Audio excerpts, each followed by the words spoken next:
Monsieur le Président, Vous allez bien? Et vous? Oui, écoutez, je voulais, à l'issue de cette visite d'État, vous rendre compte en quelques mots des avancées que nous avons pu faire. D'abord, remercier évidemment le président Xi Jinping et les autorités chinoises pour leur accueil, pour la 4e visite d'État que j'ai l'occasion ici, avec plusieurs ministres, d'effectuer, qui nous a permis évidemment de signer dans tous les domaines de nombreux contrats, de l'aéronautique à l'agriculture, en passant par la culture, les échanges universitaires, etc. Il y avait beaucoup de sujets qui étaient à l'œuvre, beaucoup de dossiers qui étaient attendus par de nombreuses filières, et donc ça c'est une bonne chose sur le plan bilatéral. Après, il y avait évidemment plusieurs sujets sur lesquels nous voulions avancer.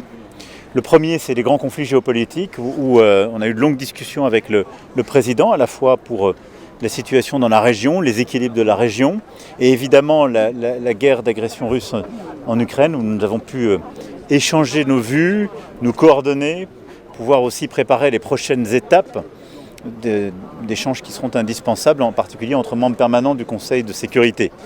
Et donc je pense que c'était important que le président entende ce que les Européens sont en train de faire, la manière dont nous voyons une paix robuste et durable, et nous coordonner entre les différentes initiatives.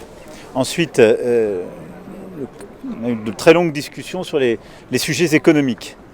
J'ai pu expliquer qu'il y avait besoin d'ouvrir ce qu'on a appelé une nouvelle voie de rééquilibrage de ces relations économiques, puisqu'aujourd'hui, il y a une situation qui ne nous paraît pas soutenable et qui a donné lieu, d'ailleurs, on l'a vu ces dernières années, à des tensions, des mesures.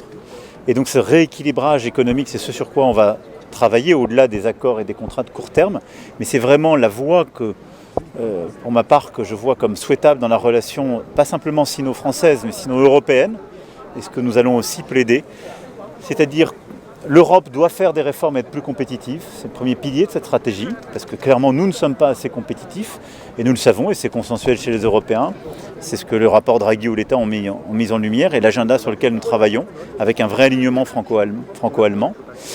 La Chine doit consommer davantage, c'est un des points qui explique nos déséquilibres. On a une Chine qui a beaucoup investi sur son appareil productif, qui exporte beaucoup après Covid, mais qui ne consomme pas assez. Ce qui fait que nos marchés sont des marchés au fond de déversement d'une surproduction. Le troisième élément, c'est une ouverture accrue du marché chinois à nos biens et services, qui est indispensable dans la phase que nous entamons. Le quatrième levier, c'est une Europe qui doit accueillir davantage d'investissements directs chinois. Et ça, c'est sans doute un phénomène nouveau.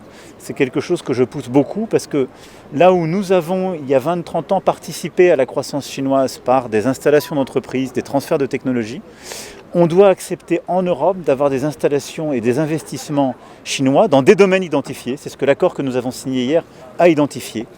Mais dans les batteries, dans le lithium raffiné pour les batteries, dans les éoliennes, et on en a comme ça 10 autres, enfin 10 secteurs au total, où on sait qu'il y a vraiment un avantage technologique chinois.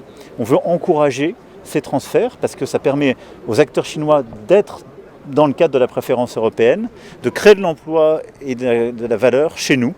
Et donc c'est gagnant-gagnant. Et puis nous voulons mettre fin aux restrictions d'export de part et d'autre. On a vu ces derniers mois des tensions sur les terres rares, sur tel ou tel matériau, et donc nous voulons démanteler vraiment ces restrictions pour pouvoir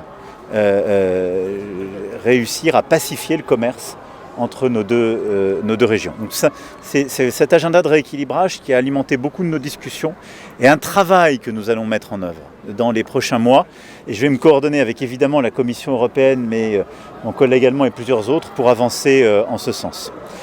Enfin, nous avons pu, sur les sujets climatiques, sur les échanges humains universitaires également, avancer sur les coopérations. Et ma présence ici à l'université est un des jalons de ce travail en commun où nous voulons accueillir plus d'étudiants chinois et nous voulons aussi avoir plus d'étudiants français qui viennent ici étudier en Chine.